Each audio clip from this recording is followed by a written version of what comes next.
হ্যাঁ বন্ধুরা, মাত্র 48 ঘন্টার মধ্যে ভারত আরো এক পড়শি দেশকে দেখিয়ে দিয়েছে যে বাবার সাথে পাঙ্গা নিলে পরিস্থিতি এরকমই হবে। যদিও আমরা এটা বুঝতে পারি না যে আমাদের পড়শি দেশগুলো এতটা নির্লজ্জ কিভাবে হয়। এই দেশগুলো কিভাবে ভুলে যায় যে বিপদের সময় ভারত এদেরকে বাঁচিয়েছিল। তবু এরা চীনে চামচাগিরি করতে অনেক বেশি মজা পায়। যেখানে চীন প্রকাশ্যে তারা লুটে মজাকে নিচ্ছে, এদের কাছে ব্রেন নামের কোনো কিছু আছে কি নেই এটাই এখন বুঝতে পারি না। এছাড়াও আমাদের তো ভারত সরকারের উপর প্রচন্ড রাগ হয়। কেনই বা আমরা এই সমস্ত বেকার বা ফালতু পড়শিদের সাহায্য করি বিপদের সময়, যারা বারবার আমাদেরকে পেছন থেকে ছুরি আঘাত করে। কাল পর্যন্ত মালদ্বীপ ছিল, আর এখন নেপাল থেকে খবর বেরিয়ে আসছে। যদিও ভারত সরকার এর ওপর তো অলরেডি অ্যাকশন তো নিয়ে নিয়েছে, কিন্তু আমাদের বিশেষজ্ঞদের কথা অনুসারে আমাদের আরো শক্ত স্টেপকে ওঠানো উচিত, যেন আমাদের পড়শি দেশগুলো আমাদের উপর কোনো এরকম টাইপের কর্মকাণ্ড করতে না পারে। আপনারা সবাই জানেন নেপাল নিপুলেক আর কালাপানি মোদ্দাকে আবারও জোরসোরে উঠিয়েছে।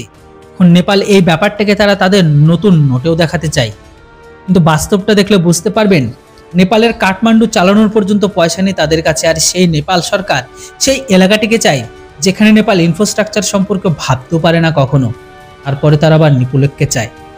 এটা কিন্তু সেই পাকিস্তানের মতনই হলো, যে পাকিস্তানের আবামকে তারা খাওয়ানোর জন্য গম আর রুটি পর্যন্ত দিতে পারছে না, অথচ তাদের কাশ্মীর চাই। এখন নেপালের এই সিদ্ধান্তে ভারত সরকার একটু বড় সিদ্ধান্তকে নিয়ে নিয়েছে, যেটির কারণে নেপালের অর্থব্যবস্থার ওপর বড় প্রভাব পড়বে।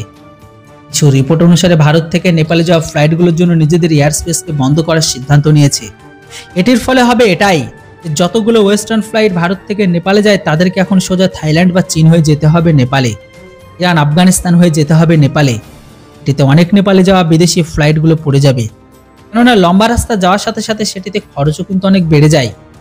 গত বছরই ভারত নেপালে সাহায্য করার জন্য এই এয়ার স্পেসকে খুলে দিয়েছিল, কেননা নেপালের এভিয়েশন ইন্ডাস্ট্রি লসে চলছিল। তারপর আবার নেপালের উপর চীনের লোন অনেকটাই বেড়ে গেছে।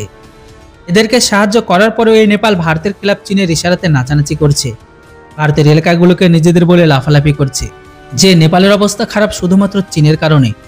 তবুও আজকে তারা চীনের কথাই শুনে, আর এটাকেই বলা হয় ব্রেন ওয়াশ। আর এখন ভারত সরকারের এই সিদ্ধান্তে নেপাল পুরো পাগল হয়ে গেছে।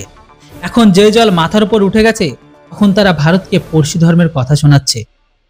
এখন প্রচন্ড কথা এখন এটাই যে ভারত একা একাই কখনো নিজেদের এয়ার স্পেসকে বন্ধ করতে পারে না।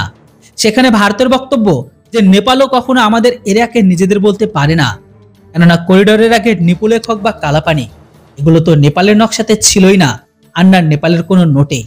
আজকে হঠাৎ কেন নেপালের এটার কথা মনে পড়ছে, আর চীনের তরফ থেকে নেপালকে নতুন করে নোট ছাপাতে বলছে? এটার উপর আমাদেরও প্রশ্নের উত্তর চাই। বন্ধুরা, এবার আপনারা বলুন, আমাদের কি নেপালকে হাওয়াই এলাকা দেওয়া উচিত কি উচিত নয়, অর্থাৎ এয়ার স্পেস কি খুলে দেওয়া উচিত কি উচিত নয়? অবশ্যই আপনাদের মতামত কমেন্ট বক্সে লিখে জানান। Thanks for watching. জয় হিন্দ, বন্দে মাতরম।